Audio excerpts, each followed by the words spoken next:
I'm really excited about this 50-year mortgage, not because I like the 50-year mortgage, but I like that we are starting to think outside the box to find options to make home ownership more affordable. Let's look at the math on a 50-year mortgage. So generally, a longer mortgage term will have a higher interest rate and a lower mortgage term will have a lower rate. Like a 15-year is going to have a lower interest rate versus a 30. So the math that I'm going to use is based on a $500,000 house, and I'm going to say the rate on a 30-year is 6%, and I'm going to say the rate on a 50-year is 6.5%. And this is a $500,000 loan amount. This is principal and interest, not in taxes and insurance. This is just a standard conventional loan. On a 50-year at the 6.5, your principal and interest payment would be $28.18, and on the 30-year at 6%, your payment would be $29.97 and some change.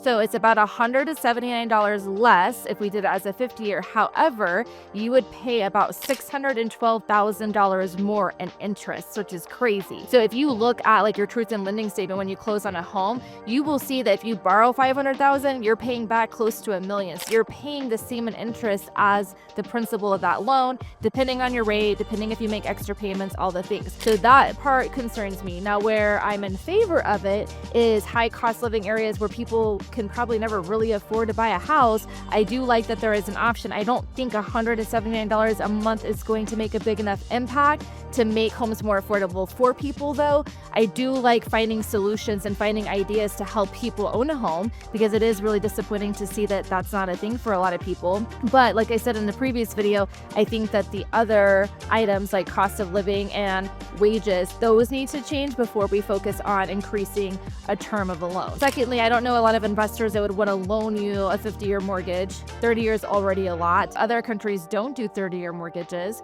but the American dream is to be in debt. So I think that there are some advantages, but overall I don't love it. I don't think that the advantages outweigh the disadvantages in this scenario. So I don't think the 50-year mortgage is going to save the day on like making homeownership easier, but hopefully there are some options that are coming soon.